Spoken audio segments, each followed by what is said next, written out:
When we interpret anything, be it a book, a spoken discourse, an artwork, we are trying to discover something's meaning. But what exactly is meaning? Well, in this lecture, we're going to be discussing the ontology of meaning.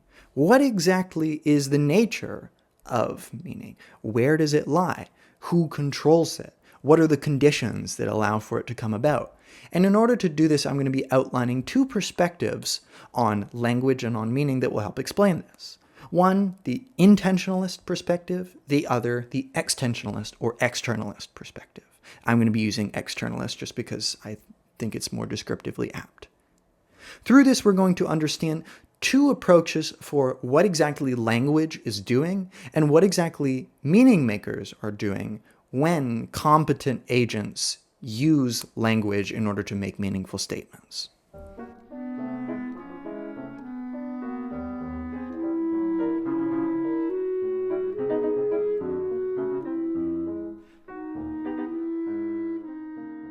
Now, the intentionalist model basically starts with a rational individual who is representing intentional mental states in propositions. And these propositions can be encoded into language and then sent to a receiver.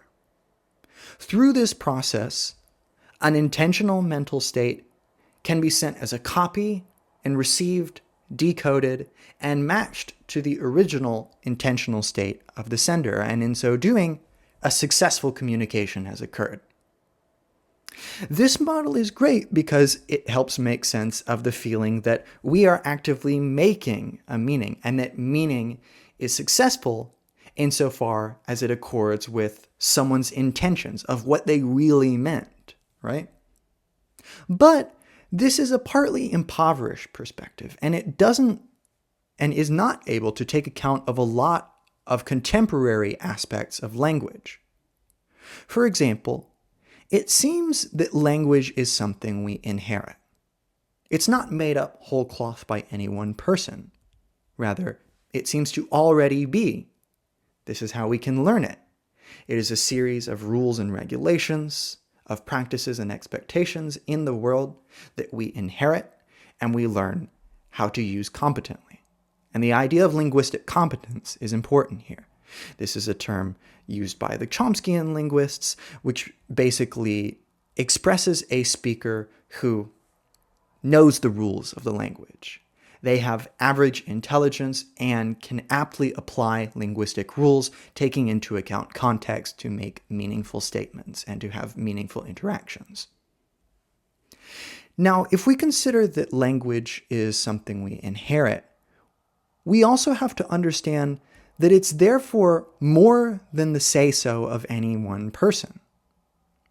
It seems that it is something that we are in the midst of, that is embodied in the society around us, and that, if anything, us as individual speakers are beholden to the community and the community standards of values that are meaning. This is where we get the extensionalist or the externalist perspective. The externalist sees meaning as something fundamentally social, and language, too, as a social process. That language, before it is the property, so to speak, of any one intentional agent, it is a series of socially embodied rules, practices, regulations, and expectations.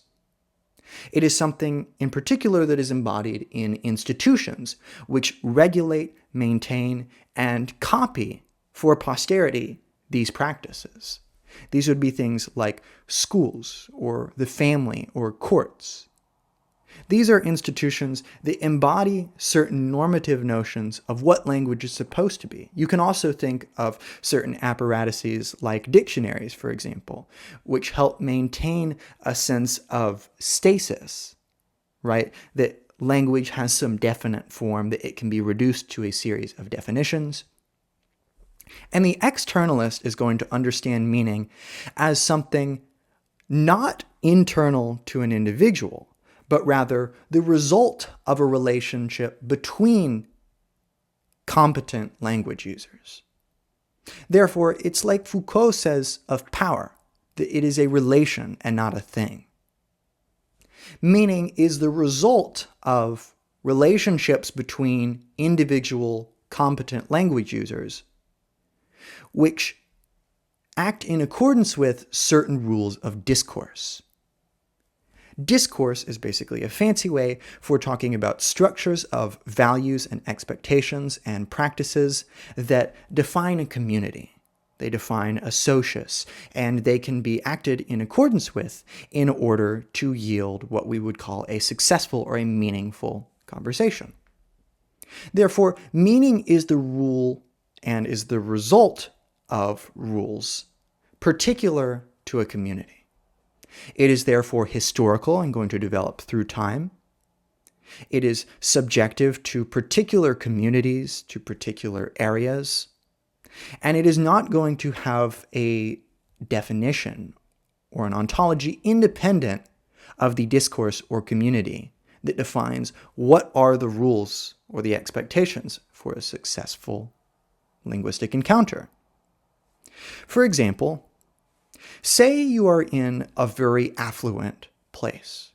Well, you're going to be expected to speak with a certain formality. You're expected to use certain words and not others. Especially, for example, you're not supposed to use expletives. You're not supposed to use slang. You're supposed to speak very properly. Whereas if you're in a less affluent area, you may see more prominence of slang, of local dialectical varieties that hearken to immigrant communities, that hearken to certain developments online, in young people, for example. And the rules are going to be a little bit more dynamic and plastic, able to be metamorphosed over time.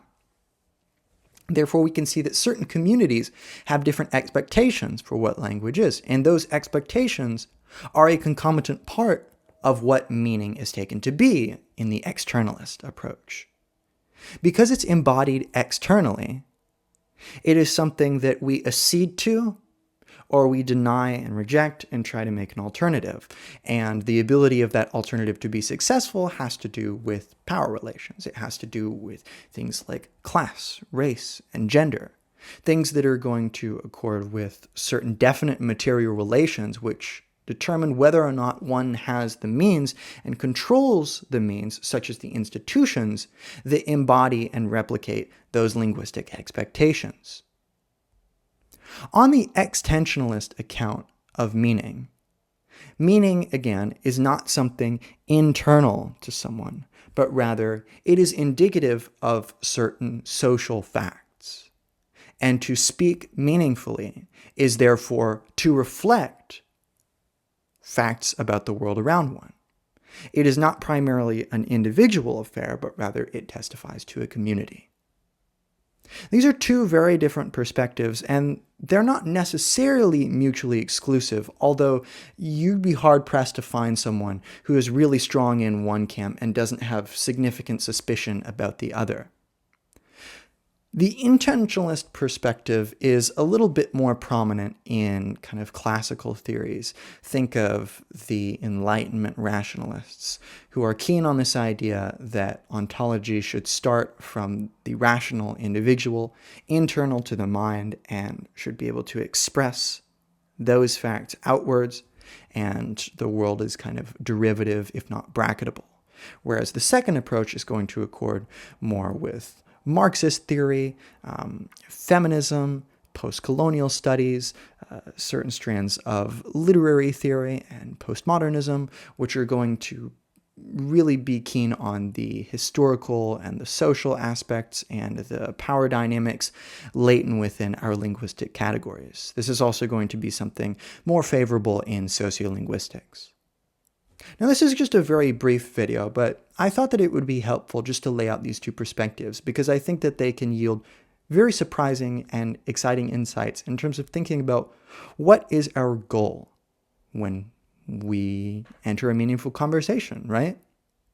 When we understand each other, what are the implications of that individually for one personally, but also socially and in terms of one's community?